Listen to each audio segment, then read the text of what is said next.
This episode is sponsored by BetterHelp. Men nowadays have immense pressure to perform, to provide, and to keep it all together. No wonder 6 million men in the U.S. suffer from depression every year, and it usually goes undiagnosed. Women tend to be a little more open about their mental health struggles.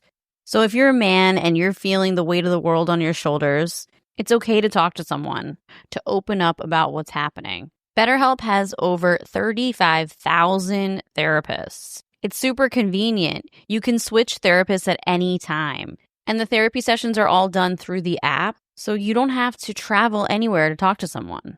As the largest online therapy provider in the world, BetterHelp can provide access to mental health professionals with a diverse variety of expertise. So talk it out with BetterHelp. Our listeners get 10% off their first month at betterhelp.com/wifeofcrime1. That's betterhelp.com/wifeofcrime1. You know, Ferris Bueller said, life moves pretty fast. If you don't stop and take a look around, you might miss it. And life does move fast. It's already 6 months into 2025. And sometimes you just need to relax, recharge, or stay focused without overcomplicating things. That's where Viia Hemp comes in. We love Viia. They're by far the best edibles we've ever had. You've heard us say it a million times, so if you haven't tried them yet, you are seriously missing out. They have a product for everything. They have CBD, they have CBD plus THC, they have gummies to help you focus, help you relax, help you sleep. We use them all the time. So if you are 21 and up, head to viiahemp.com and use our code wifeofcrime1 to receive 15% off and free shipping on orders over $100. And if you're new to Viia, you get a free gift of your choice. That's viiahemp.com and use code wifeofcrime1 at checkout. After you purchase, they ask you where you heard about them. Please support the show and tell them we sent you. This podcast is an unscripted, unedited conversation about true crime. We take the cases very seriously, but I don't take myself seriously at all, and neither should you. Welcome to Wife of Crime. So, Russ, we've done many episodes about serial killers, but we've never done an episode about a group of serial killers. The city of Chicago was terrorized by 4 men who not only committed brutal murder, but did it in the name of Satan and left 18 victims in their wake. This is the case of the Chicago Ripper Crew.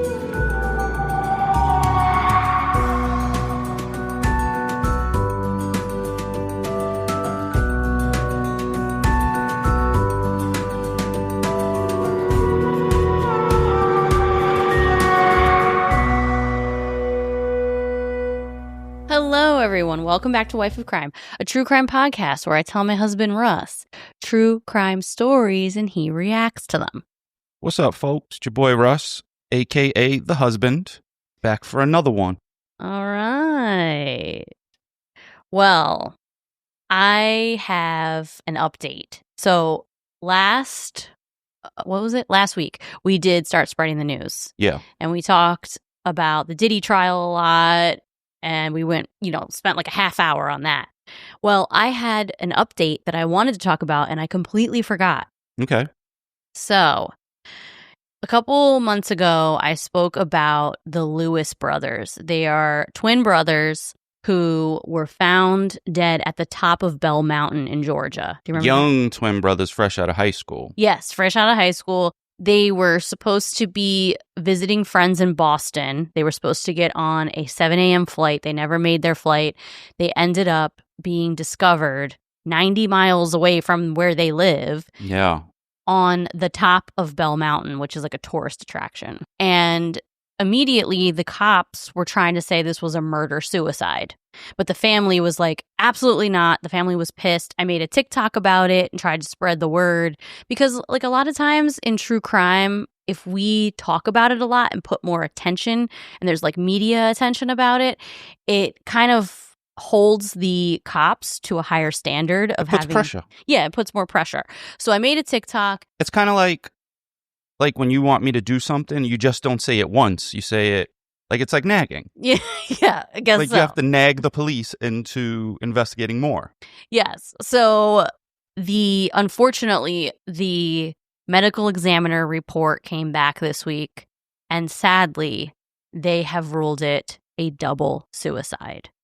So and they thought it was at first like a murder-suicide, like one of them killed himself and then his brother? Well, obviously killed the brother and then himself. You know, you can't kill. Oh, that, yeah. I'm dyslexic. Yes. And the family was saying absolutely not. They would never hurt one another. They were best friends. I mean, it was like they were so incredibly close, and their family knows them best, you know? Yeah, it's a little weird. So now the medical examiner has come back with a double suicide ruling. Damn. And I still think this is so fishy because they were planning to go on a trip to visit all their friends. How did they end up 90 miles away? Like, the whole thing just doesn't make any sense.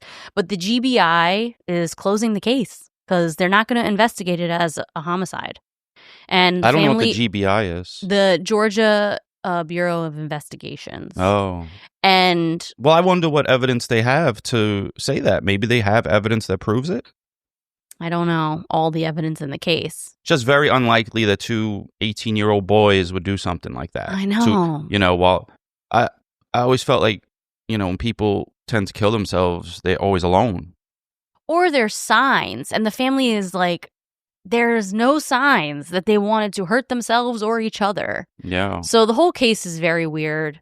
And I feel really bad for the family, man, because now, I don't know what their next steps are. Maybe they'll hire their own private investigator. Like, maybe they'll keep pushing it and pushing it. I think if they do keep pushing the issue and nagging the cops, like, maybe something else will happen. Like, look at Ellen Greenberg's case where, she was stabbed 20 times and they said it was a suicide. Oh, that was crazy. I mean, and her family has fought for years to overturn that, medical examiner's ruling. They hired their own medical examiner. Well, it seems like that's what these people would have to do, is probably hire someone or investigate themselves so they get some kind of evidence to present to the police that it wasn't a suicide. Yeah. But until then, they're going to have to hire a private investigator or something. I know. So that's an update on that case. I just found out about it. I've been waiting for this report to come out. I keep checking, and it just came out this week. So I wanted to let you guys know, because we talked about it a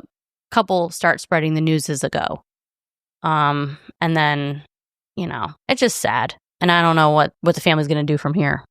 Did you see, a little update in the P. Diddy case? Yeah. Everyone knows what's going on with the Puff case. Yeah. I don't really got to tell you.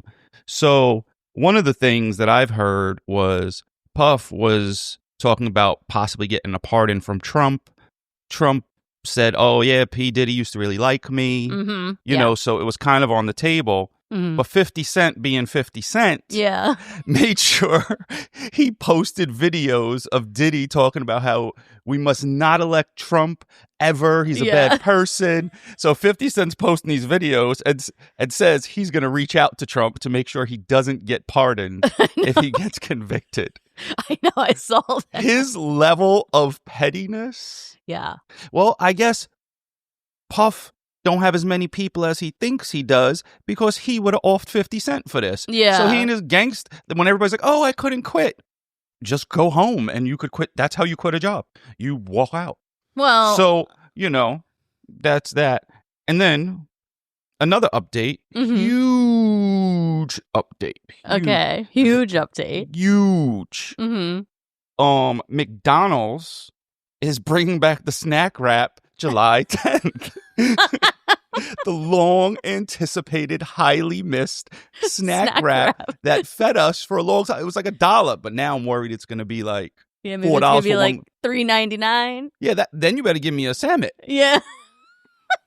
The snack wrap was so good. Yeah, you're laughing, but who's going to get one? I am. I love the snack wrap. And we are not sponsored by McDonald's, folks. This is just my pure joy and excitement. It's Russ's favorite restaurant. It's the most consistent restaurant. When you go out of town or anywhere else and you don't have nothing to eat, McDonald's is there for you. You know exactly what you're going to get. It's very true.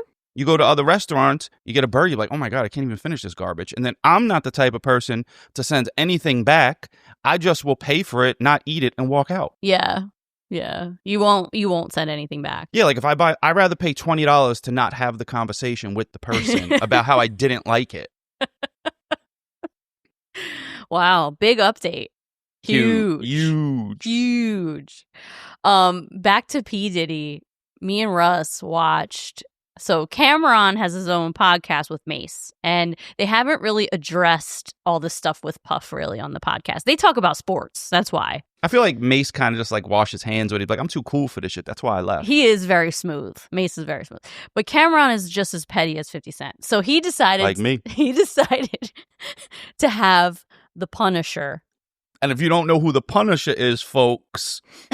You look it up. He was a male prostitute from Harlem. He was. And he was hired by Cassie and Puff 12 times to do a freak off. And anyway, so Cameron had the Punisher on his podcast, and me and Russ watched it. And it was very interesting because you got to hear all from his perspective. But the entire time, Cameron is making these faces and these comments. And you're never going to see an interview like that. It is just... It's so good. It's really good. So look it up on YouTube. You guys might cringe a little because he talks without a filter. Yeah, it's really cringy. I love cringe, though. Yeah, you do. I love when people get uncomfortable. Yeah, you do. You do love cringe. So a lot of times I say things to make people uncomfortable and like chuckle inside. Like well, people, AKA me. And whoever I'm around, if I'm at a poker table, if I'm at work, well, I'm retired now. This is my job now. Yeah. Now you're just making thousands of people across the world cringe sometimes. Yeah. But some people, they say that you're their spirit animal. I can't believe that people think you're their spirit animal. And they're like, Russ says everything I'm thinking, but I'm too afraid to say.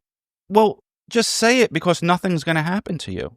True. Nothing will happen. Like, I'll say it, and if someone doesn't like it, that's not your problem. That's their problem because they're upset. You ain't. But you might have a risk of getting punched in the face. Oh, yeah. Sometimes you got, like, if you're going to say crazy shit, sometimes you got to learn how to fight. Yeah, you got to be ready for the possibility of getting hit in the face. Yeah. You run fast, carry pepper spray, learn how to fight. Yeah. You got a lot of options out there. Texas people packing that pistol. That's true. All right. So a couple updates on some stuff. This month on the Patreon, we are going to be watching and reviewing A Deadly American Marriage. And our patrons are excited about it because I post the preview on our Patreon feed and multiple of them are like, yes, they're so excited that we're going to watch this.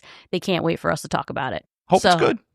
So I hope it's good too. Whether it's good or not, we'll have fun bullshitting about it. Yeah, definitely. So super interested. I don't know the case at all. And I love going into stuff blind because I like being surprised. So I can't wait to watch it. We're going to be doing it this week. All right, folks. So as you know, we got that Patreon. And when you join, I shout you out. So this week's joiners are Taylor, MJ, Kerry, Nikki, Chanel, Mickey Liz, Alita Jade, Carrie, Colleen, Paula, Kim, Vagina Gift Shop, Alicia, and Louisa. So cheers to you all. Cheers. Thank you so much for joining, guys. And yeah. I don't really know what a vagina gift shop is, but I am intrigued. Yeah, I'm intrigued too. Maybe they like bedazzle your vagina or something. I have no idea. Throw like Swarovski crystals on it. Maybe. Vagina Gift Shop. Hit us up and let us know what this name is about. All right, folks. So also, I do a review of the week. And this is this week's review of the week. It's from Step C. 5 stars, #vote for Russ. Binged the whole show in about 2 months while at work. Now I guess I have to subscribe for the bonus episodes. Russ is definitely mold. Took me about 5 episodes to take a liking to him. Jess does an amazing job researching and telling the stories and telling Russ to shut up. Love, love, love. Aww. Well, Yeah. they warmed up. So Step C, you know what? You shut up. Thanks for the review. Yeah, thank you. That's good. I mean, people do have to warm up to you sometimes. Yeah. I didn't. I was immediately in love. Well, that's, of course, I charmed you. Yeah. Wasn't it nice that I just said something nice? Yeah, I actually was taken back and didn't know what to say. I was like, talk about uncomfortable. I don't even know what to do now. Shut up. Stop it. We get very mushy when it's just the two of us. We just don't get mushy on the mics. Although someone the other day commented on Patreon and said, because I guess in the episode they commented on, you were talking about how we don't get mushy at all because we are friends too. We're friends and lovers. And enemies. And enemies. And we don't get mushy on the mic. And you said, that's private. That's just for me. Like Anija is private. But the person commented, we're all women, Russ. We want to hear the mushy stuff sometimes. So. Never. So, for this episode, I wanted to dive deep into the psyche of a serial killer. So I asked the crime family to give me suggestions, and they gave so many names. I had a bunch of them comment on the post, and a bunch sent me messages with suggestions. So for the rest of time, I will refer to that list when it's time to talk about serial killers because it is a long list. Sad that there's so many. It is sad that there's so many, and it's wild that there's so many. It's really crazy. Well, that's only the ones you know about. There's so many that we don't know about. True. And we have crime family members from all over the world. So it's pretty nuts that these are worldwide. If you're criminals. a serial killer, how many does it need to be? 3? Yeah, I think it's 3, and there needs to be a cooling off period in between. Oh, so it's not like a mass murder. Yeah. Mm-hmm. It's kind of like this is what they do. Yeah, there has to be a build-up, a kill, a cooling off period, and then another kill. Okay. One name that came up a few times was the Chicago Ripper crew.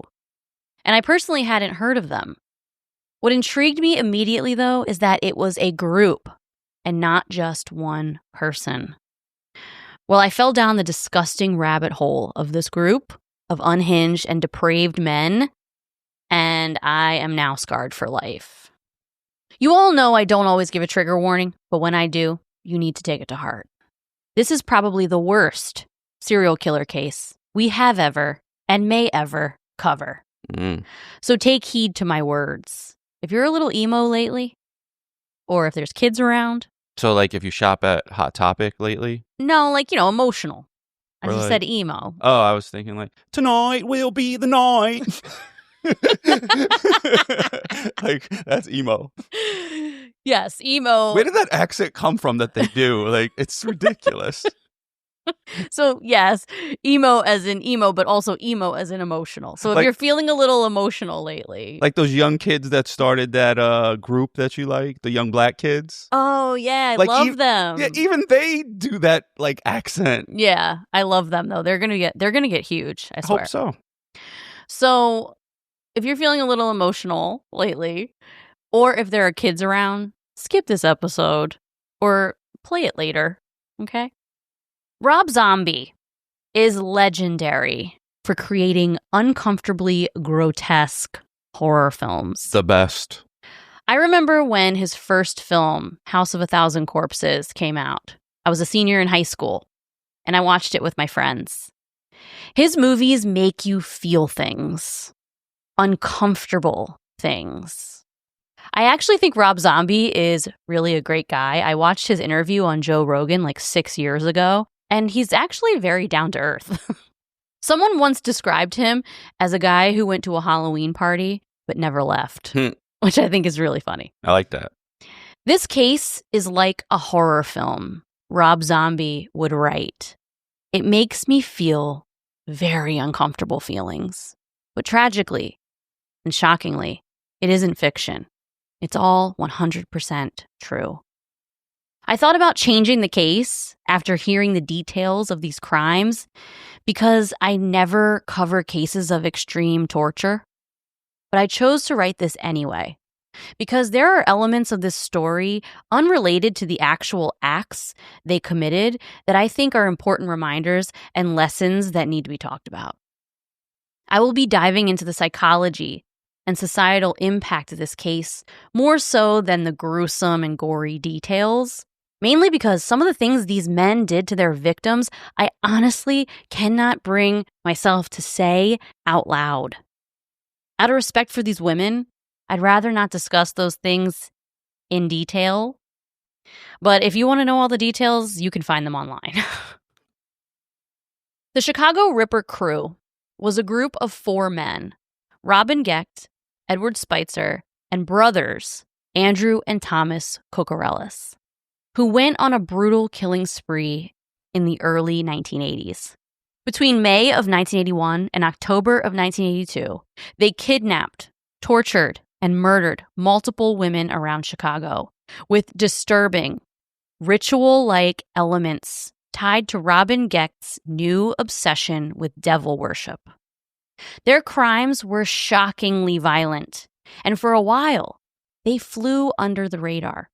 But that all changed when 2 women survived their attacks and helped police take them down. This is the shocking case of the Chicago Ripper crew. Are you ready? Yes.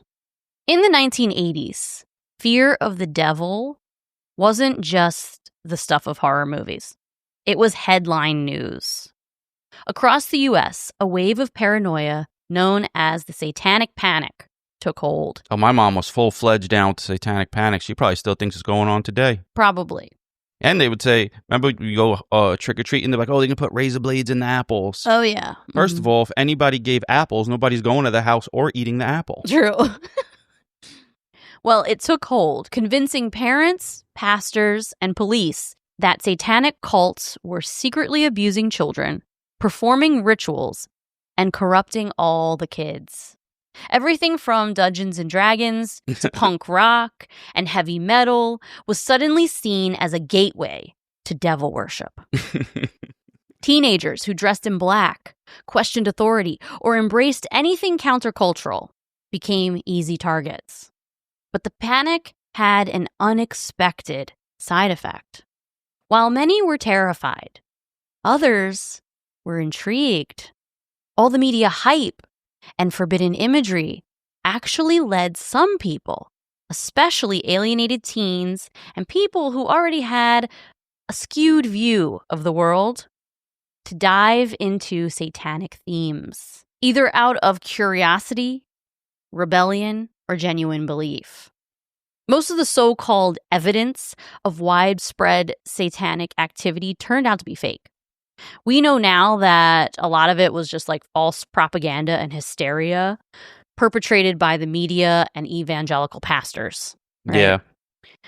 But every so often, a real-life case surfaced that seemed to give the hysteria a little credibility. In a country that was already on edge, a group of men that the media later dubbed the Chicago Ripper crew gave people a terrifying reason to believe that maybe, just maybe, the devil and his demons really were walking among them. On the night of October 6, 1982, Beverly Washington, who was working as a sex worker at the time, was walking her typical corner when a red van pulled up. The man driving, Robin Gecht, was wearing a flannel shirt, jeans, and had greasy brown hair. He told her he wanted to have a little fun. Thinking he was just another John, she agreed and got in the passenger seat.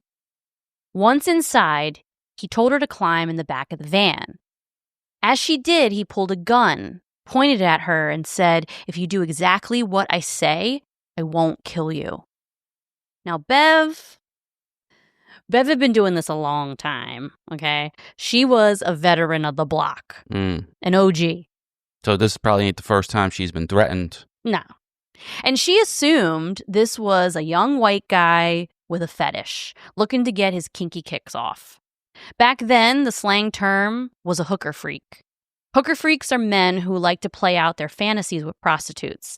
Things like golden showers, being dominated, being told they're bad little boys, and spankings.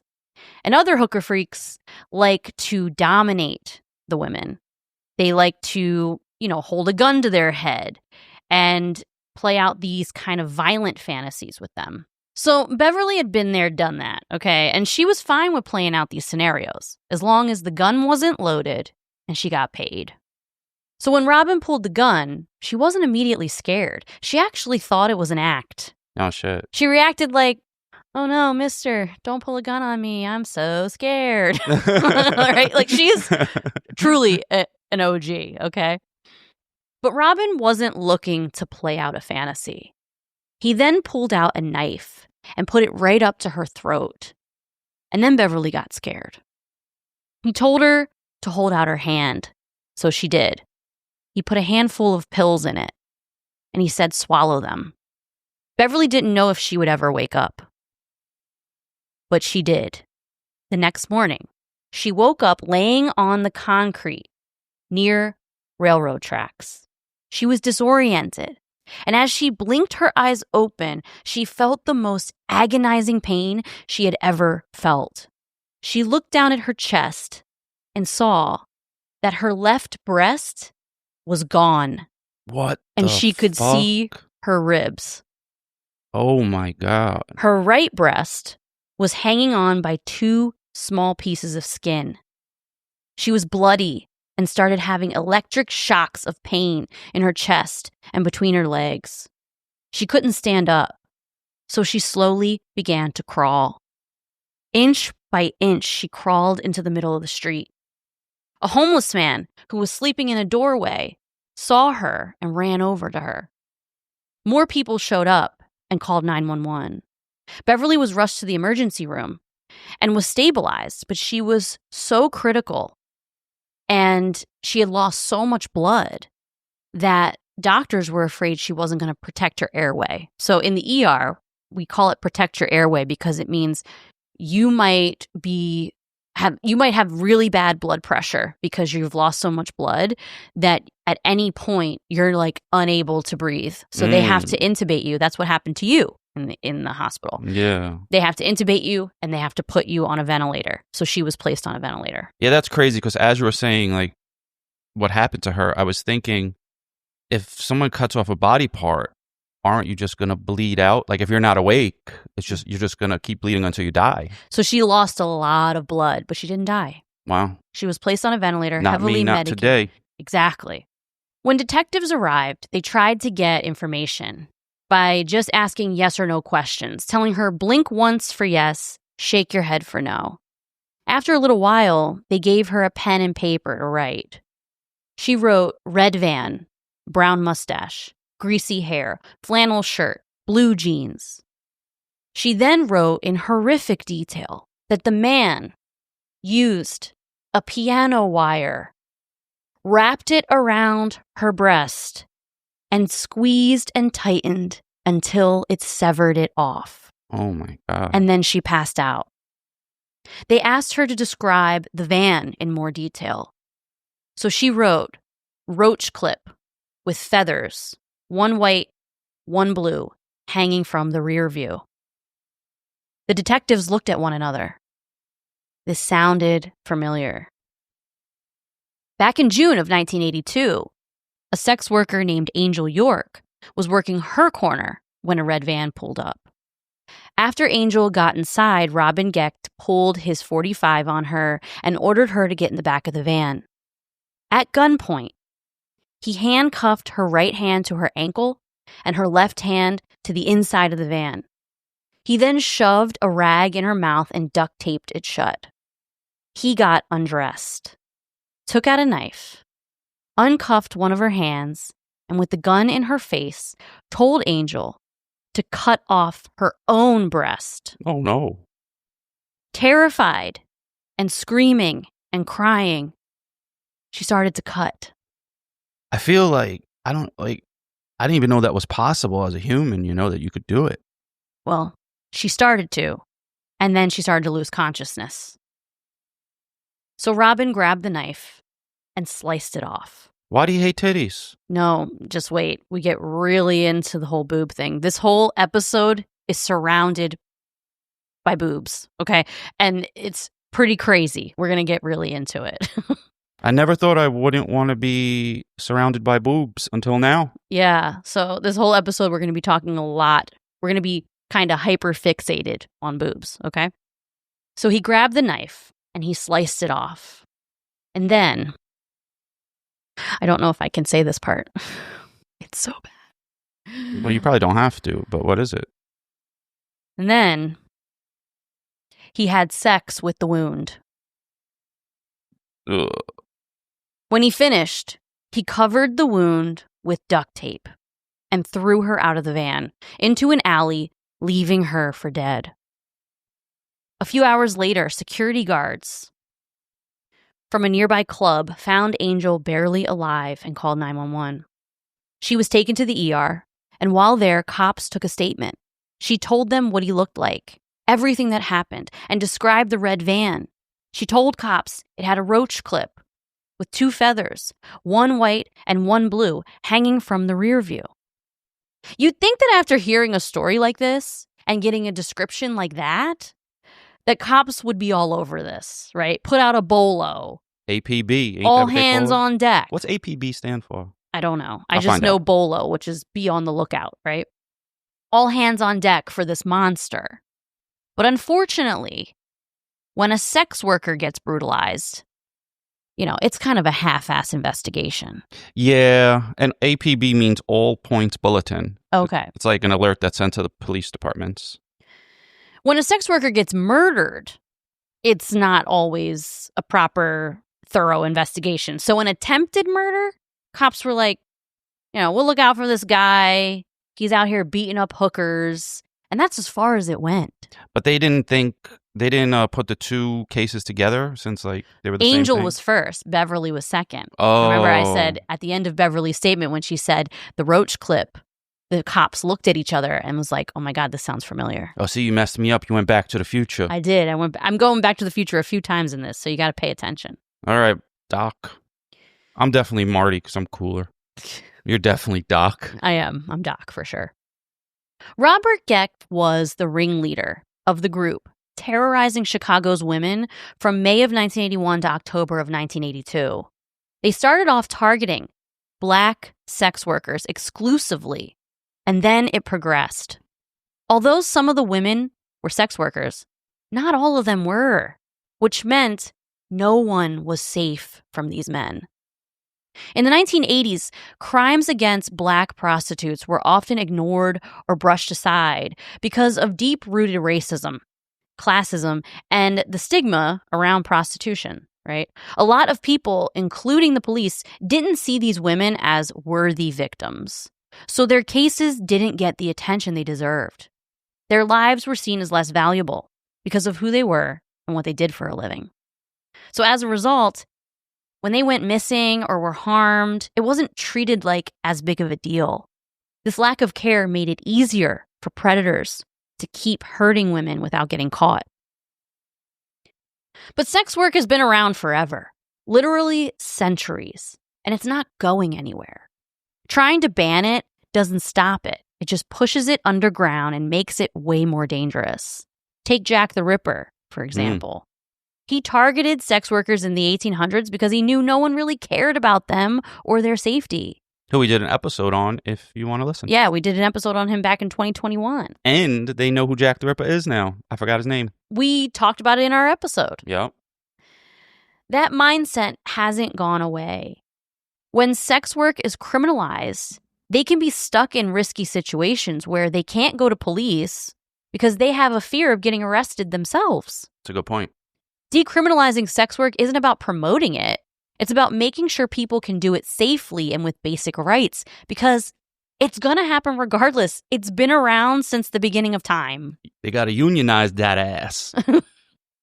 So because of this, what cops failed to piece together was over the course of the last year, 18 women had been reported missing.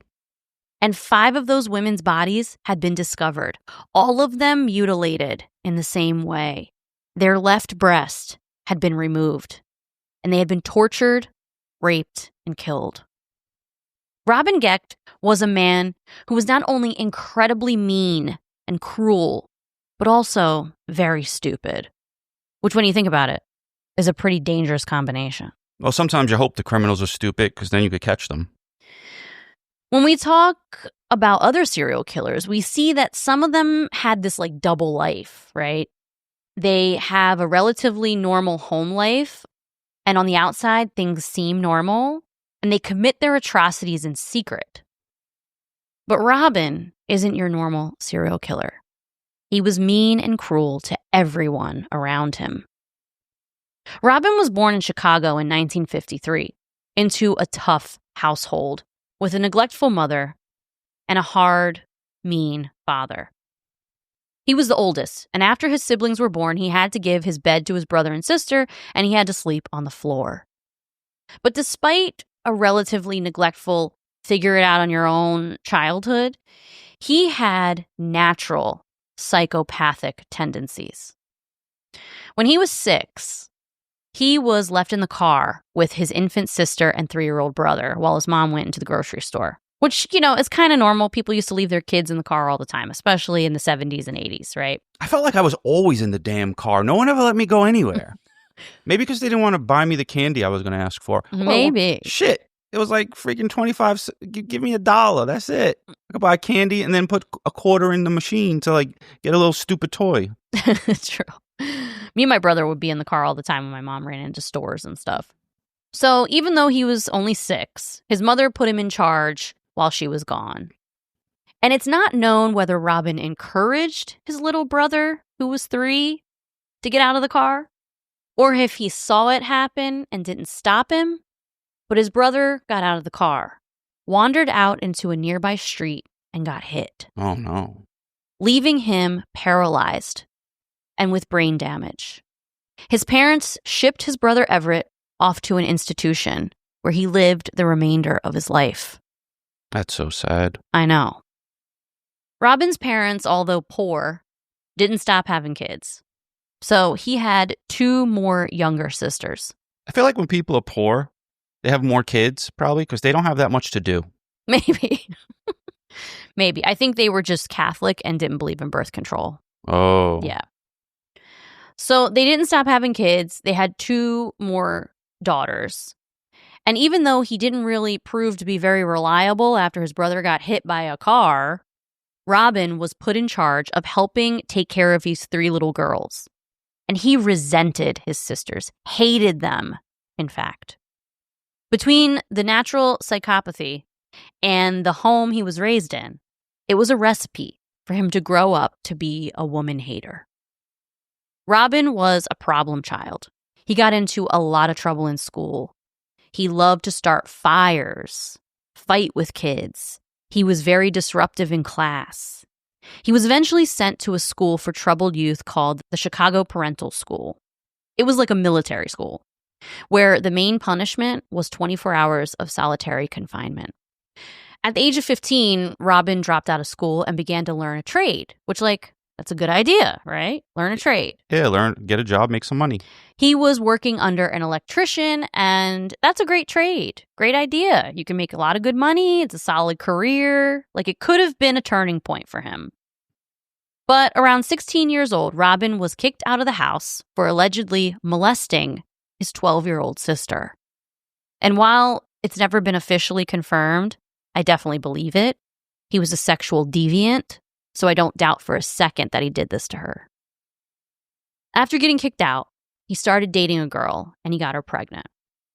Robin is what we call a professional baby daddy, okay? He ended up fathering a lot of kids.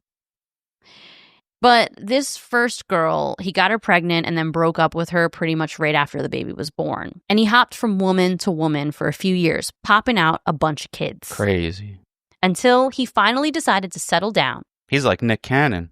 Definitely like Nick Cannon, except without all the money. A psychopath and has no money. Yeah, Nick Cannon is king of the corns, though. Yeah, he He's is. definitely. I just nominated him for king of the corns. Yeah, he's Like- definitely corny. Like his whole, I don't know, because he thinks he's cool, and that's what makes him even more corny. Well, fun fact, Russ and I spent Valentine's Day one year, a couple years ago, at Wildin' Out, and it was the episode with the cast of, what cast? Oh, cast of All That, which I used to love All That when I was a kid. Which I never watched. And he never watched it, but the cast of All That was on Wildin' Out. And for some reason, they decided to pick us out of the crowd to sit on stage right next to the DJ. And if you look up that episode on YouTube, you can see me and Russ on the stage in the corner next to the DJ. And we were next to Nick Cannon the entire time. I was so uncomfortable. Me too, because it's so scripted. Yeah, and no, but also I'm like, I don't want to sit in the front row of a comedy show or now I'm on the stage and I'm like, fuck, they're gonna fuck with me. They didn't. Yeah, and then you just got to eat it. You can't say anything back because you don't have a microphone. So yeah. I mean, but Nick Cannon would be very easy to make fun of. True. So yeah, that's our Nick Cannon story. So you guys can look it up on YouTube. You'll see us there. So yeah, he was a professional baby daddy. He had tons of kids. But he finally decided to settle down and marry Rosemary when he was 22 and she was 17. And Rosemary's Baby. They would have 3 kids together. Remember, Robin was an electrician, and something that is truly fascinating to me about this case is who his boss would end up being. In the 70s, there was another serial killer working in Chicago, a man who would end up murdering 33 young men over the course of 6 years. This man owned a construction company, and Robin worked on many jobs with him. His name was John Wayne Gacy. Oh, shit. The killer clown. We covered Gacy's case way back in September of 2019. And I find this so fascinating because, what are the chances that not only did Robin Gecht, a serial killer, work with John Wayne Gacy, a serial killer, but then would go on to kill with 3 more serial killers? It's on South Park, they had an episode where serial killers became super friends. It was like Dahmer or someone else. Yes. And it was That's like that. exactly this. It's crazy. Birds of a feather. They made them like the Three Stooges. So birds of a feather really do flock together. This is wild. Robin Gecht, as a husband, was fucking gross, okay? Rosemary loved him and wanted so desperately to please him. She was a people pleaser to the core. And these type of narcissists seek out people pleasers. Sadly, Rosemary truly was his first victim. He always had an obsession with her boobs. And while a lot of men love boobs and love their wives' boobs, Shout out to the boobs. this obsession was extremely abnormal because he wanted to hurt them and inflict pain on Rosemary through torturing her by mutilating her boobs. Wow. Speaking of boobs, Hooters closed down 30 restaurants this week. Wow. Yeah, Okay. It's a wrap. So it started with him biting them until they bled. Ooh. And then he started sticking acupuncture needles into them while the couple had sex. And then it progressed and he started sticking hemming needles into them and forcing Rosemary to keep the needles in all day. She was in intense pain, but that's what got him off. The pain she felt all day turned him on. It got to the point that her breasts became infected multiple times, and she was too embarrassed to tell anyone or go to the doctor, so he would somehow get her antibiotics to take. But Robin was a true sexual sadist. Yeah, he's disgusting. In a marriage, when a man is a sexual sadist, things can get really complicated. So sexual sadism is an actual psychiatric disorder. It's in the DSM-5. And, there are kinks and role-playing and violence and BDSM.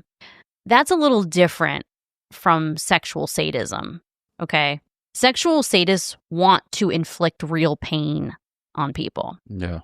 So in a marriage, it can get really complicated, especially if it's not fully mutual or talked about openly. Now, there's a distinct difference between being kinky and being abusive. Look, some people have fetishes, and that's fine. People are into what they're into. But in a partnership that involves power play, role playing, and inflicting pain, there needs to be clear boundaries, safe words, and an understanding that this is completely mutual and consensual. Mm-hmm.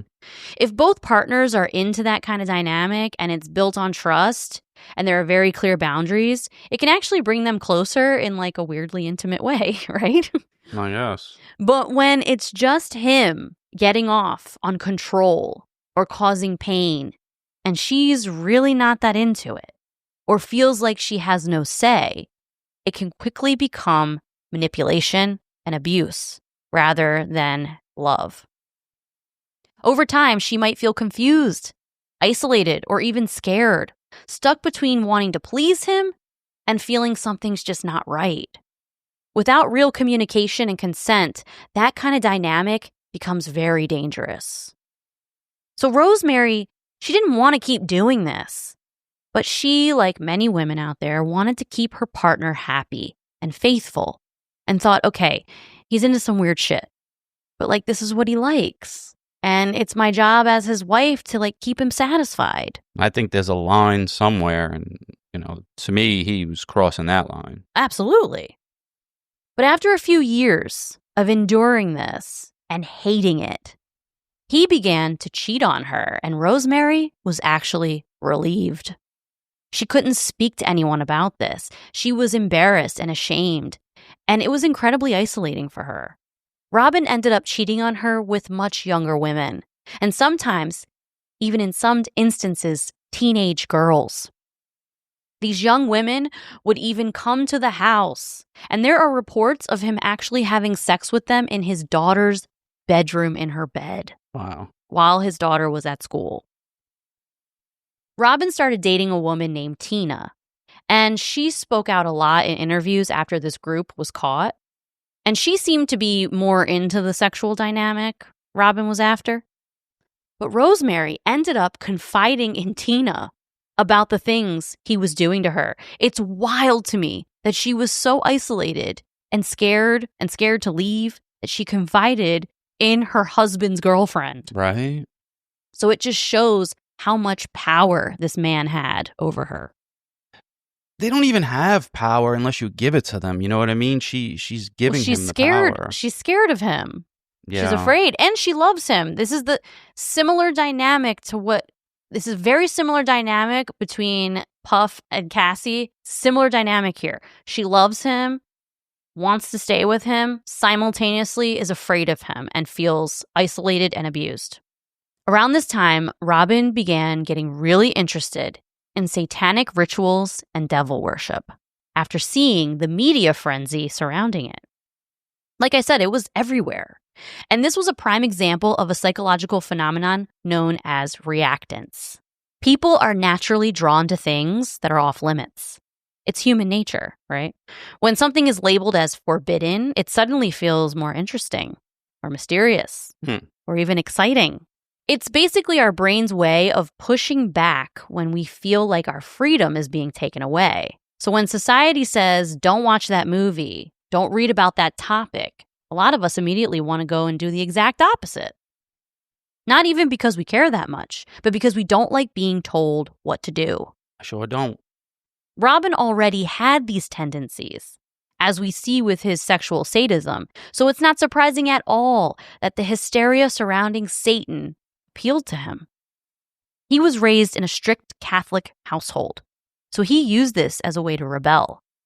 He turned his attic into a den dedicated to the devil, with inverted crosses painted on the walls, and an altar, and numerous books on satanic rituals. He even studied ritual sacrifice in the Old Testament of the Bible and wanted to incorporate it in his new devil worship.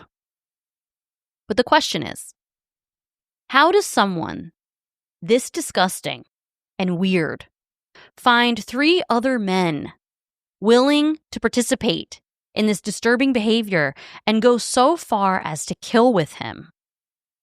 Well, the answer is that he surrounded himself with weak-minded idiots. Classic narcissist move. Narcissists often surround themselves with people they see as easier to control, not because they want a real connection, but because it makes them feel powerful. They look for people who might be insecure, unsure of themselves, or just eager to please. These are the folks who won't question them, who go along with things, and who make narcissists feel smarter, stronger, and more important. It's all about control and keeping the upper hand. A narcissist doesn't want equals. They want an audience. People who challenge them or shine too bright are a threat. So they either push those people away or break them down emotionally until they fall in line. The whole thing is about creating a world where the narcissist is always right, always admired, and never held accountable. It's not just manipulation, it's strategic. And it works, especially on people who don't realize they're being pulled into someone else's game. Andy and Tommy Kokorales were two brothers who lived down the street from Robin. They were younger than him by a few years. And needless to say, Andy and Tommy were both stupid. They had a low IQ, and they were easy to manipulate. I don't care if they had a low IQ and they were easy to manipulate. These men did horrific things, and I will not be cutting them any slack, okay? The boys grew up in a strict Greek Orthodox household with a dictator for a father.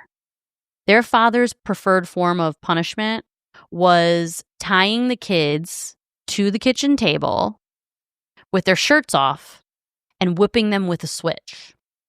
You know, I feel like back then, it was way more common for fathers to really rule the house with an iron fist. It probably wasn't that out of the ordinary. It wasn't. I mean, we see Robin's father was like that. These boys' father was like that. These boys grew up, Robin grew up in a strict Catholic household. These boys grew up in a Greek Orthodox household. So very religious, very strict, right? Robin started his own contracting company, just like his old boss, John Wayne Gacy. And he hired the boys to work as his handymen. Did he know what John Wayne Gacy was doing? Did he find out? Yes. So everyone found out in 1978 when he went on trial. And Robin was actually subpoenaed by the prosecution and was going to testify for the prosecution at his trial, but he didn't end up going to the trial and as a witness. I feel like he probably was like, damn, man, you should have told me. So there are rumors. So there are a lot of rumors that John Wayne Gacy had accomplices, okay?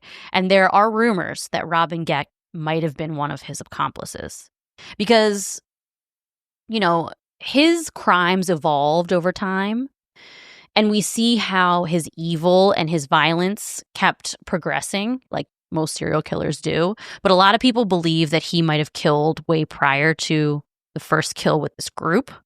And some people believe that he killed with John Wayne Gacy. And it's possible. It is possible. So Robin started his own contracting company, and these kids worked as handymen for him, and they even babysat Robin's kids. Okay. Tommy and Andy's sister had a boyfriend named Eddie Spitzer.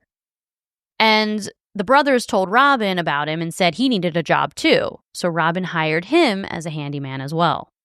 So 30-year-old Robin and his band of idiots, who were in their early 20s, started not only working together, but hanging out all the time.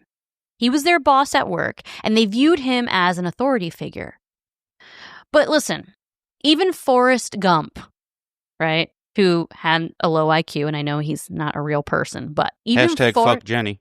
Even Forrest Gump knows right from wrong, okay? Jenny is singing naked at a bar, and the guys were harassing her, and Forrest literally punched the dude in the face and then carried Jenny off the stage. So, like I said, these morons get no sympathy from me at all. Yes, they had less than average IQ, but they weren't developmentally delayed. They knew right from wrong, and they would go on to become equal participants. Well, there's a difference between being dumb and a bad person. Like, there's plenty of dumb people that are good people. Exactly. So these were dumb people who were bad. These three men later like to paint Robin as this like cult leader figure, almost pawning the blame off on him and saying that they themselves were manipulated into doing these crimes. But I do not buy it. This isn't a Charles Manson situation, okay? Because Robin just wasn't that charismatic. All 4 men were actually quite short. So I just imagine these 4 little like evil gnomes running around. They were all like 5, 7 and under. And they're like just, I don't know, these like small weird dopes, but they like brutalized so many women. It's pretty crazy. Some of our listeners are listening right now, be like, fuck, man, I'm 5'6". I know, right? Sorry, guys. I just like making fun of them, really. Yeah, they're the Three Stooges. So Eddie Spitzer was super weird long before he met Robin. For example, a guy who knew Eddie in high school said that he showed up to his senior prom with his mouth covered in blood, real blood, and loved how much it scared and shocked everyone. And he told everybody at prom that he just came from the woods where he slaughtered animals for rituals. So he was already weird to begin with. I used to always see chickens with their heads cut off by the cemetery where I used to live. Well, that's like Santeria and stuff, right? Yeah, I used to think it was called Santa Maria, and people corrected me on here. So as we've already spoken about, the evolution of Robin Gecht's evil started as a kid. Then he allegedly molested his sister. And then he started mutilating his wife, Rosemary. His violence was ramping up. It was an evolution of evil. Robin recruited the 3 idiots to help him turn his red work van into a mobile chamber of horrors. They put up a wood partition and soundproofed the back.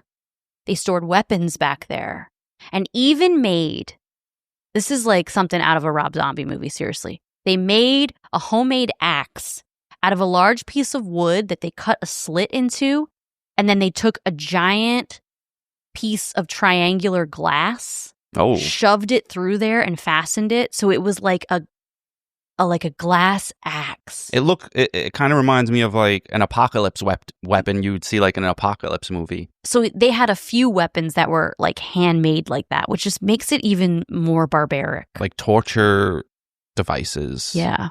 And they're also scarier to look at, probably. They're scary, you know? Exactly. They're so scary. He brought the other guys up to his devil den and showed them things he'd learned from books he was reading about ritual sacrifice. He was also growing more and more obsessed with breasts. His obsession with them became all-consuming.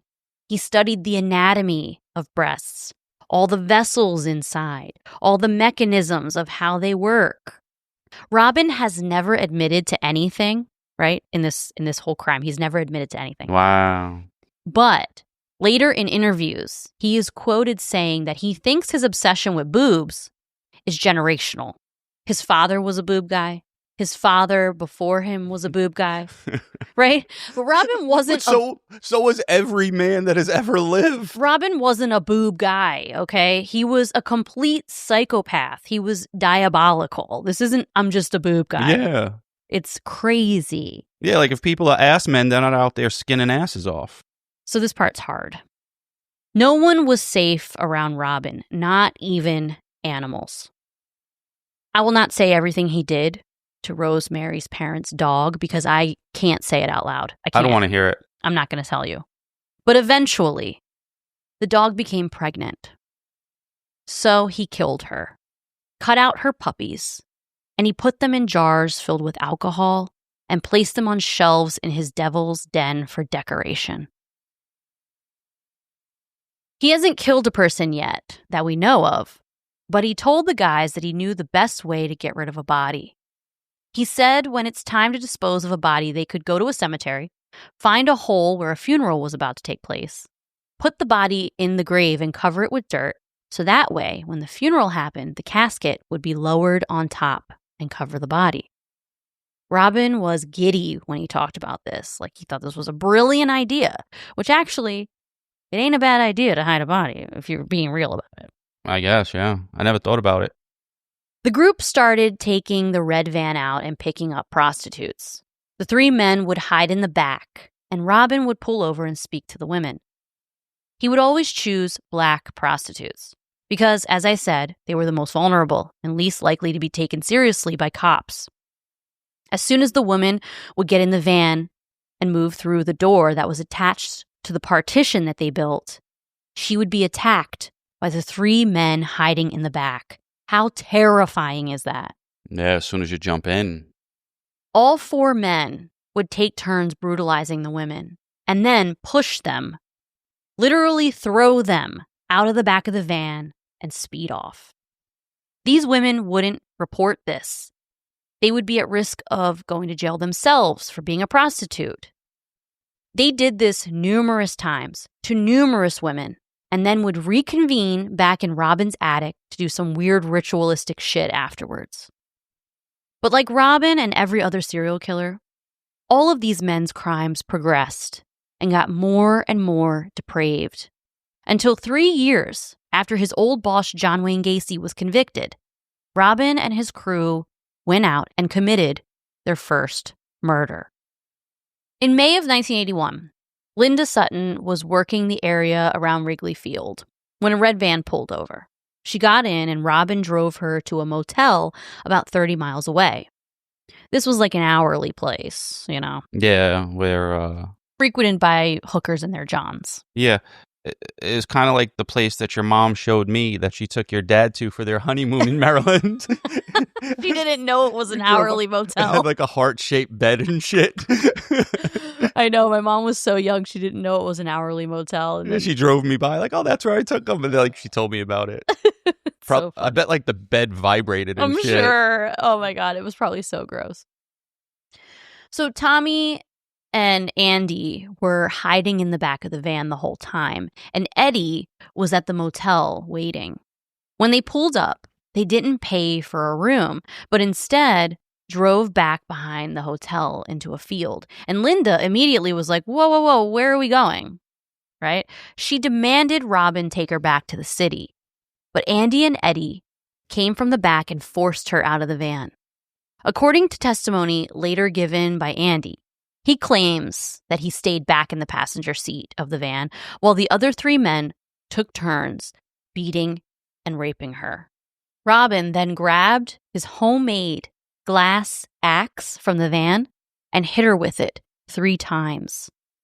She was still alive when Robin pulled a piano wire from his pocket, wrapped it around Linda Sutton's left breast, and tightened it until it cut it off. He took Linda's breast with him back to the van, and the men left, leaving her body there.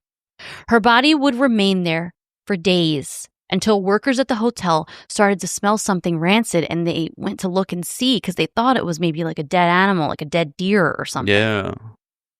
To their horror, it wasn't. It was Linda's decomposing body. Police investigated the crime, and they noticed that she had $13 rolled up in her sock, which showed them that this wasn't a robbery. And then when they saw the wounds on her chest and the removal of her breasts, they did investigate it as a murder, but there were no leads, and the case went nowhere. Well, there was no DNA back then. Yeah. You couldn't use it. There was no DNA testing, yeah. You know what I mean. It just sounds so funny because DNA is everywhere. If you didn't know it existed and you couldn't use it, it's like it wasn't out yet. True. So the night of Linda's murder, the men went home with Linda's breast, and Robin performed some type of wacko ritual on it. Maybe something he read, or maybe something he made up in his head. But then he placed it on a makeshift altar that he created. The men took turns. The men took turns masturbating on it. Oh my goodness. And then they each took a bite. Oh, I was hoping they didn't eat it. They ate it. I don't want to hear it. Ugh. The next victim has never been identified, but this time it was Robin and Eddie. The 2 of them picked up a black sex worker and drove to a cemetery. Now, they decided to change up the MO and give the woman pills to take. Eddie and Robin then took her out into the cemetery and beat her with a baseball bat. Eddie went back to the van, but Robin stayed behind, and he returned to the van a few minutes later with her bloody breast in his hand. About a month later, Robin and Eddie were together again, and the two picked up a black woman who was hitchhiking. Eddie hiding in the back of the van. After driving a ways, Robin pulled over near a forest preserve, and he tapped on the wood partition 3 times. Like, this reminds me of Texas Chainsaw Massacre, when they would tap on the floor, and then, what's his name? Leatherface would come up. You know, he went like boom, boom, boom, and then Leatherface would come up. That's what I think of. It's so horrifying. Whoa. So he tapped on the partition 3 times, and Eddie popped out from the back with a knife and held it to the woman's throat. This woman was then handcuffed, and Robin led her into the woods alone, while Eddie stayed in the van as a lookout. Robin returned a few minutes later with the poor woman's severed breast, and to this day, she's never been identified. Wow, so she was probably so mangled, they probably could barely recognize her. And she was hitchhiking. So she could have been from anywhere. No one knows who she is. Robin had a bucket on the floor between the front seats, and that's where he kept the trophies, the breasts of these women. This was his daily driver. This was his company work van. This is disgusting. Imagine the smell. It's so disgusting. Yeah. I didn't even think of the smell. Ugh. After the 3-month 3-kill spree in 1981, the men went almost a year before killing again, which is a classic component of a serial killer. There's usually a cooling off period between kills. But when they resumed their killing in 1982, they would end up killing 15 women in less than 6 months. Wow. And they were getting incredibly bold because a lot of these women were not sex workers. This rapid killing spree is why the media dubbed them rippers. Between the fact that it was like a rapid killing spree and how brutal and disgusting they were, that's why they were called rippers. Yeah, they were basically doing it every other week. They were on the same schedule as our podcast. No, it's crazy. So it's wild to me that this crime spree is not more well known because these men were terrorizing the city of Chicago. I think the reason for this is like kind of multifaceted. Number one, people are fascinated with crime and the macabre, but this is so next level. It's also harder to talk about this one because of how gruesome it is, the details. Yeah. Like when you say someone's murdered, but then like torture brings it to another level. It does. Cutting off body parts brings it to another level. And I'm letting you know, this episode is censored. Okay? This is a censored version of what actually happened. I am touching the surface. Well, I'm glad. Yeah, I'm glad too, because I can't even talk about it. Another reason, I think, is because even though they went on to murder women who weren't prostitutes, a lot of their victims in the beginning were. So the crimes weren't properly investigated in the beginning, so then it didn't stop them. And a lot of people just didn't know what was happening until it was too late. I bet the prostitutes were probably talking about it, though. Like, girls are going missing and shit like that. Oh, yeah. I'm sure they were talking about it in their world, like amongst each other, probably, yeah. But the third reason is there was another case that was huge in the media at the exact same time that this was going on. And this is what everybody in Chicago was focusing on. The Tylenol murders. Which there is a documentary out on, and we did an episode on. Exactly. We covered the Tylenol murders back in January of 2023, and Netflix just released a documentary on it. So the media was completely focused on the Tylenol murders at the time, right? And I think that, you know, this just kind of fell to the wayside, which is crazy to me. The fourth murder happened in spring of 1982. And this is when the men started going after any women they had an opportunity to go after. Lorraine Borowski was a secretary at a real estate office in Elmhurst. It was 8 a.m., and she was walking to her office to open it for the day. The men watched her get out of her car and walk up to the storefront and unlock the door. The men then pulled up to the entrance with their van, and 2 of them followed her into the place. And they grabbed her and literally snatched her out of her shoes. When her bosses arrived an hour later, Lorraine's shoes were on the floor, her purse and papers were all over the floor, and her keys were across the room. Wow. They dragged her into the van. Tommy claims that the men took her to a motel, drove around the back, And Eddie and Robin beat and brutalized her and then cut off her breast with a piano wire and killed her. They took her body to a cemetery and hid it in a mausoleum, and she would stay there until the men were arrested 6 months later, and Tommy told cops where they could find her. This woman's whole family was out looking for her. There were missing persons flyers. She was on the news, but there were no leads.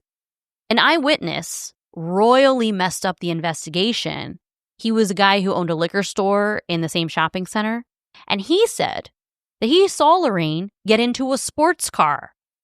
This motherfucker was probably drunk. Like, he literally said, I saw her get into a sports car. So she clearly didn't. There was a sign of struggle. Her shoes were there. Stuff was thrown all over the floor. But he even described this so-called sports car. So the cops were out looking for a sports car. That's whack. Just 2 weeks later, 30-year-old Chinese woman named Shui Mak was abducted by the Ripper crew. So Shui and her brother Kent were driving home from their family restaurant that they worked at with their parents. And it was really late. And while they were driving, Shui and Kent got into a big argument in the car. The argument got so heated that Kent kicked Shui out of the car and sped off, leaving her to walk home on the road alone. Oh, no. That's crazy that it's just like the timing. So a few minutes later, the red van from hell showed up. The van pulled up behind her while she was walking, and 2 of the men jumped out and chased Shui down. They strangled her with piano wire while Robin cut off her left breast. Robin then took the knife and disemboweled Shui, leaving her body in the woods off the side of the road. Her body wouldn't be discovered for 4 months, and it was finally discovered by a truck driver who was driving by. It's crazy, like, and then you think, like, oh, if I would have did this, if I would have did, you know, like... Imagine being her brother. Exactly. Like, oh, if I just wouldn't have... gotten pissed. I'm sure their fight was, like, not even that big of a deal. I'm sure her brother is haunted by this for the rest of his life. Nothing is that big of a deal compared to what happened. Yeah. Their next victim would be Angel York, one of the survivors I told you about in the beginning. Oh. She described the van, the roach clip, and the feathers. Now knowing how disgusting and brutal these men are, and how many women up to this point that they brutalized and killed, it infuriates me that the cops didn't do more for Angel York's case. After the discovery of Shui Mak's body, cops started putting the pieces together. And they started realizing there were a few women's bodies with breasts missing. And there had to be a serial killer active in the area. This is the most obvious correlation you could have. Yeah, I mean, when you see the same mutilation on multiple women, well, at this point, I think it's 3 women, but still. Meanwhile, according to Tommy Kokorales, during this whole time, the collection of breasts was being brought back to Robin's attic, and the men would perform these satanic rituals and eat them. Ugh. Robin had the breasts from the victims in a trophy box. He would have one of the men hold the box in the air while he read passages from the Christian Bible. I don't know which passages, but he made up this whole ritual in his head. And each man would then take the breast out of the box, play with it, you know what I mean, and then eat it. Ugh. Now, don't get me wrong. We know that Robin was interested in devil worship. And we know that he had an altar and inverted crosses up in the attic. We know he was obsessed with breasts and sexual sadism. And we even know that they engaged in cannibalism. But the actual satanic ritual stuff is called into question by a lot of people. The reason is, this is the time of satanic panic. And during the interviews with the men, Andy, Tommy, and Eddie all wanted to downplay their role in the crimes by making Robin look like a cult leader. Like they were afraid of him. They were doing this stuff because they believed he had supernatural powers given to him by the devil, right? They wanted to seem like he was the one controlling everything, and they just went along with it out of fear for their own lives. So even though I think Robin was definitely interested in this stuff, I definitely don't consider him a cult leader. I think this is just a bunch of fucking psychos who found each other, fed off of each other's depravity. And I think Robin was smarter and older than the other three, but I don't see him as this supreme leader who had these men under his spell. I think it's probably a little of both. Yeah. Because he did make it cultish by like having an altar and using the Bible. Yeah.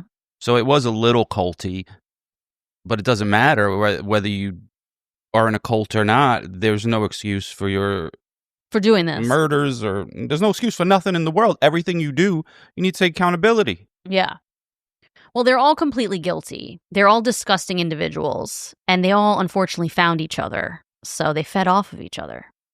The next victim was a woman named Sandra Delaware, who was a sex worker. Her body was later found under a bridge, and she had been severely brutalized by all four men, worse than the other victims, if you can imagine that.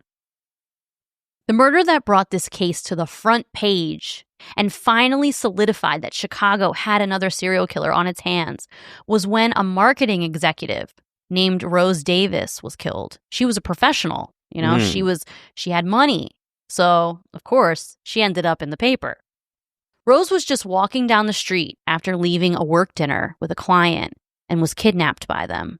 The men drove her to an alley nearby, and they beat and raped her out in public in the middle of the alley. Wow. Her body was found sitting up against a building with her breasts removed, beaten so badly she was unrecognizable. Now, the cops know there's a serial killer, but they had no idea it was a team of killers working together. Nobody would think that. Exactly. It's like almost unheard of. Yeah, because how do you think a person's going to react if you tell them, like, let's kill people together? Exactly. We have all these cases of couples. We've talked about a couple couples that have done it, like Paul Bernardo and Carla Homolka, or the ones from Ocean City who, so we have couples because they're like in love and they have this, but these are just like four random dudes. They like work for his company. This is their boss. That's crazy. So by day, they're doing their job, and then they go out and do this shit. It's crazy. So the Chicago PD bring in the famous FBI profiler, Robert Resler, to create a profile, right? Because he was not, at the time, Robert Resler was huge. He was like the most famous FBI profiler at the time. And he was a great profiler, and he did amazing work for so many cases. But this case, however, he completely missed the mark. His profile said that this man, who is probably short and skinny, which he got right on that, he said the man is feminine and is either bisexual or gay. So cops use this profile and start investigating local queer men, which is like literally the wrong direction to go in, right? Yeah. They first are looking for a sports car based off of that eyewitness. Looking for a gay dude driving a sports car right now. Yeah, from Lorraine Borowski's murder. And now they're focused on the gays. So this is so frustrating. They bring in a guy who is a local hairdresser by the name of Jacques Monaco, which, like, amazing name. Fabulous. It's a fabulous name. I love it. Jacques Monaco. That has to be a stage name. I can only imagine, because he's a hairdresser, I can only imagine he was probably pretty flamboyant, Oh, like he had a glitter rainbow behind him, trailing him as he's walking in. He sounds fabulous. Yeah. So he lived right near where Rose Davis' body was found. So pretty much the cops were just like searching a few block radius and they're like, oh, here's a gay guy. Let's bring him in, right? Back then, they probably thought like gay people were evil or something, Well, I think what it was, Robert Resler. So like, I think there was less of an understanding about stuff. And I think they saw, okay, whoever this killer is, they're brutalizing women and taking their breasts. So Robert Resler went into that mindset of this must be a gay man doing this. Because there was just a lack of understanding about gender and sexual orientation. Yeah, like if you're gay, you're not like trying to collect titties. Yeah, so they bring in this local hairdresser, Jacques Monaco, and he was short and thin and gay, right? So the profile fit. But he was ruled out pretty quickly because I think they realized pretty quickly, like, he had nothing to do with this. Yeah. The crew was now starting to feel invincible. One day, the men were driving through a Puerto Rican neighborhood. Eddie was driving, and Robin was in the passenger seat. And Robin told Eddie to slow down. And suddenly, Robin pulled 2 guns out and opened fire on the street. Oh, my God. Shooting at 3 men standing at a phone booth. Okay? One guy was killed immediately. Another guy was paralyzed. And then the third man luckily got away because he ran. I mean, this is just wild. And then the guys sped off in the van. They're basically treating life like GTA. It's insane. You know what GTA is? Yes. Grand Theft Auto, I know. So now we have circled back to where we started. Beverly Washington lay in the hospital on a ventilator, and police come in to talk to her. She writes down everything on paper, describes the man, the van, the crime, and the roach clip with the 2 feathers, one white, one blue. As I said in the beginning, the cops look at one another because this sounded familiar. Yeah. This was all hands on deck now. Chicago PD put out a bolo. Be on the lookout for this red van. They started pulling over every van that looked like it could be mistaken for red. Okay, so they pulled over, obviously, red vans, pink vans, orange vans, vans with red colors on them somewhere. Okay, they were pulling pretty much every van over. Probably as long as it wasn't black or white, you're getting pulled over. And finally, on October 20th, they pulled over Eddie Spitzer, who was driving the red van. As soon as Eddie got pulled over, he was acting erratically, and he didn't play it cool at all. He immediately panicked and started saying, "This isn't my van. This is my boss's van." Oh, shit. Okay, Robin Gett, he lives at blah, blah, blah, and gave his address. Cops go to Robin's house, and Robin, on the other hand, is totally calm, cool, and collected. But he matched Beverly's description, so cops arrested him. Book him, Dano. Now, this is insane, okay? They literally brought Robin under arrest to the hospital, to Beverly's room, so she could identify him, okay? She started screaming and freaking out. They couldn't just bring a picture. Like, come on. You brought him physically to her hospital room. Well. And she's on a ventilator. Wow. And she's freaking out. And when you're on a ventilator, you are tied down to your bed. Well, I guess they wanted to immediately get him identified. But still. Because back then, there was no phones to take pictures. And there was, like, you had to take pictures and go get them developed and shit. Or you could use a Polaroid and put his ass in a holding cell. I forgot about Polaroids. Yeah, that's too much. No, they weren't, sensitive to what happened, really. They probably were like, oh, good, we got him. I know. They needed to be more sensitive. It wasn't bad intentions, but it was, like, a little stupid. It's wild to me. If it was me, though, and I'm laying there and they bring him, I'd be like, get that motherfucker. I'm sure, but she was terrified. He literally chopped one boob off, and the other one was hanging on by a piece of skin. Well, they should have gave... And he drugged her and raped her and brutalized her. Like, that's terrifying. Well, they should have gave her a knife and say, cut off whatever you want to cut off. Let us know when you're done. I know, right? So Robin and Eddie were arrested. While being interrogated, Robin Gett never broke, never confessed to anything, and still hasn't to this day. After being pushed in his interrogation, Eddie fell apart. He confessed to everything in detail and even signed a 78-page confession. Eddie admitted to cutting off women's breasts and cannibalizing them. When Robin was questioned, he remained adamant that he was the real victim here. He was shown pictures of the victims and would actually tear up and swear he would never hurt a soul. What an actor. Robin claimed that the Cocorales brothers were the masterminds behind all of this. But as soon as cops started questioning the brothers, they realized these two, Tweedledee and Tweedledum, were in fact too dumb to ever be masterminds. Robin was actually let out on bond. Oh my God. So a girl he was messing around with actually took out a second mortgage on her house to bail him out. And they let this dude get bailed out. Immediately, he went out, picked up a woman named Cynthia Smith. And she got in the car, and he had removed the passenger door handle from the inside so she couldn't get out on the passenger seat. I thought they would have kept the van as evidence. No, he had a car at this point. Probably his girlfriend's car or something, but he removed the handle so she couldn't open it from the inside, okay? She quickly realized that, because a lot of the prostitutes talk to each other, she knew his description and that this is probably the dude that's been killing and brutalizing other sex workers. So she was trying to get out of the car immediately. He pulled out the homemade glass axe, that terrifying glass axe, and tried to hit her with it.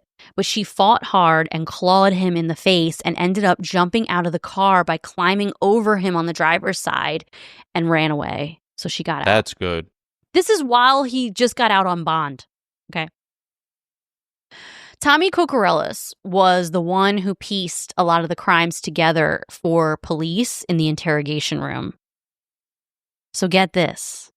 Robin was never charged with murder. What? The other men turned on him and implicated him, but there was no confession from him and no physical evidence to back their claims. So somehow the boobs were gone. The van, Robin kept it clean. After every kill, he would clean it, like detail it clean. Yeah, okay? and there wasn't DNA yet, so... So there was no physical evidence, and he didn't confess. And so because of that, he was never charged with murder. But he was sentenced to 120 years in prison for all the other crimes, like rape, assault, etc. That's good. Robin is still alive and still maintains his innocence. And he will be up for parole in 2042 when he is 89 years old. That's crazy. Well, he's not going to get parole. Doesn't matter. Yeah. The other three men pled guilty to murder. Eddie was sentenced to death in 1986, but his sentence was commuted to life in 2003. And he is also still alive and in prison right now. Andy Kokorellis was convicted and sentenced to death, and he was executed by lethal injection on March 19th, 1999. Why? Why was he executed? As opposed to like the other two or three. Well, he didn't probably didn't play the appeal game as good as Eddie did. So he might not have been trying to appeal his case and appeal. Eddie did, and his was commuted to life. But Andy was executed, and he was actually the last person to be put to death in the state of Illinois. Well, the world's a better place without him in it. I know. Well, Tommy Kokorellis was convicted of only one murder as part of his plea agreement. He was sentenced to 70 years, but his sentence was cut in half for good behavior. And in 2019, the great state of Illinois released Tommy Kokorellis, and he now lives in Aurora, Illinois. What? Home of Wayne and Garth. Wayne's World. Yeah, I didn't know that. I didn't really watch a lot of Wayne's World. But I know, but isn't that insane? That he's out. Yes, he's out. Whoever's in charge is fucking idiots. So, interestingly, a church decided... Oh, if he gets religious, I'm going to fucking throw this mic. He didn't get religious, as far as I know, but a church group, who is like an outreach group, took him in. And he lives in their housing, and that's where he remains. He doesn't deserve that. Like, not everyone deserves forgiveness and second chances. That church group are fucking idiots. And if they happen to get killed by him, that's just natural selection at that point. Yeah, it's pretty crazy. He's living in Aurora, Illinois. I know. So anybody who's listening in Aurora, Illinois, Bolo, be on the lookout for Tommy Kokorellis. I was hoping that these dudes were getting beat up and raped in jail by the black dudes for killing black women. Nope. I think Robin maintains his innocence. I don't know. He might be getting messed. Like, I don't know. They might be fucking with him in jail. And same with Eddie, but the other guy, he got executed. So that's wild. And one of them got off. Well, not off, but Yeah, he's out. He's out. He's living life right now. He could probably be listening to us as we speak. Yo, if you hear this, you ain't shit, bitch. Yeah, it's pretty nuts. I hope you get hit by a car crossing the street. Evil doesn't always look like a monster in the shadows or a crazy inbred family from a Rob Zombie movie. Sometimes it looks like your neighbor, your coworker, the guy pumping gas next to you, or even your contractor. It lives quietly among us, and sometimes, when the conditions are just right, the evil inside finds others like it to feed off of. That's when it gets truly dangerous. When one disturbed soul finds another, the darkness multiplies. That's what makes groups like Chicago Ripper Crew so incredibly terrifying. It wasn't just one broken man. It was an energy of evil that passed between them, growing stronger every time they acted on it together. It may not have been some organized satanic cult, but something did bind them. Something dark, real, and diabolical. Too often, the people who suffer the most are the ones society already tries to ignore. Women on the margins, especially sex workers, whose lives are written off like they don't matter. But they do. Every single one of them mattered. If the first victims were taken seriously, no matter who they were, what color they were, or what they did for a living, some of these lives could have been saved. But they weren't. The warnings were there, but they were ignored. So evil made itself a home.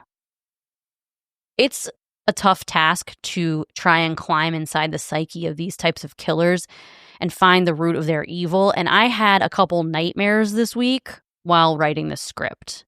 And I'm sitting here with very uncomfortable feelings. Me too. No matter what you believe, whether evil comes from a spiritual force or a cosmic imbalance or something buried deep within the human mind, one thing is clear: evil exists.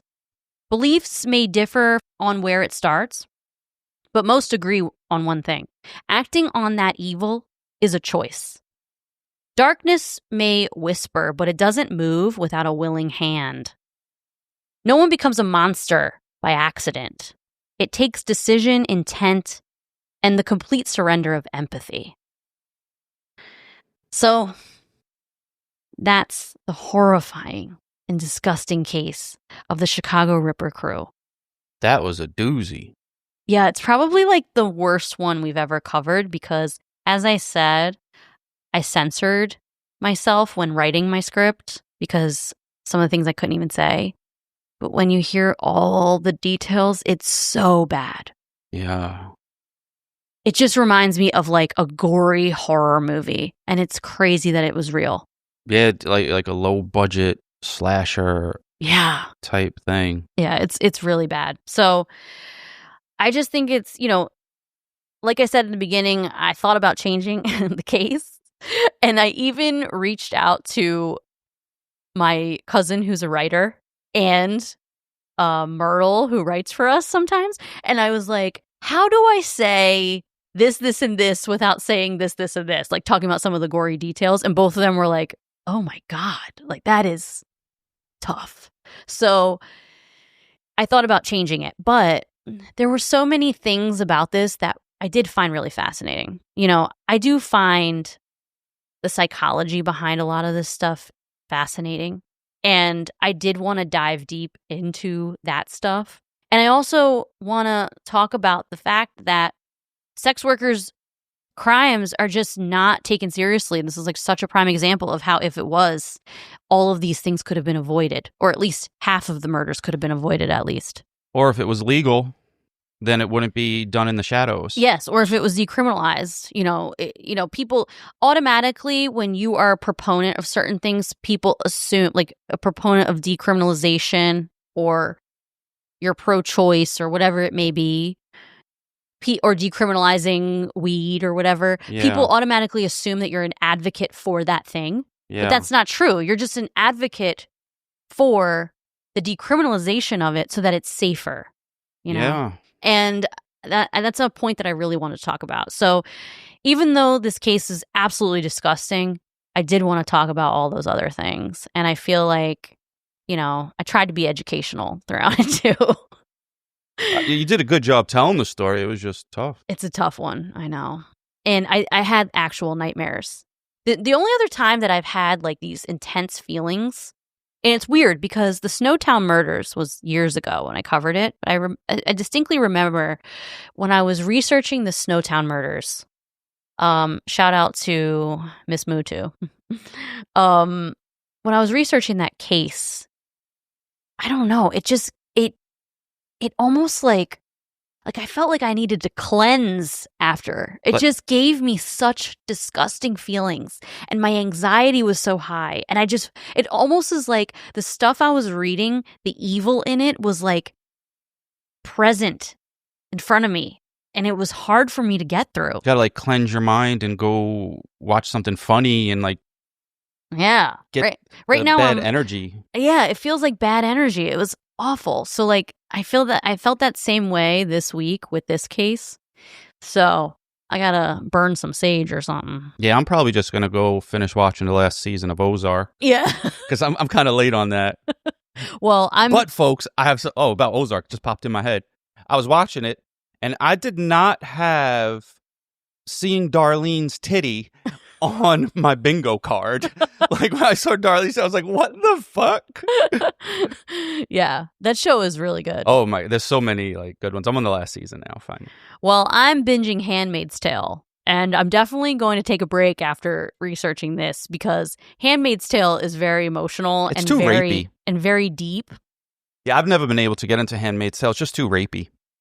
Well, it's a really good show, but it's intense and it has a lot of intense things in it. And so I got to take a break and I need to watch some positive things. Oh, crazy. All right. Well, thanks for tuning back in, guys. If you made it to the end, here we are. I bet there was a couple people that probably like, I'm going to pause this and finish it later. Yeah, or turned it off because, it's a lot. It was a lot. Check us out on Instagram at Wife of Crime Pod and Facebook at Wife of Crime The Crime Family and Patreon at Wife of Crime Pod. All right, everybody. Have a wonderful week. We'll talk to you later. Bye. Have the week you deserve. Peace.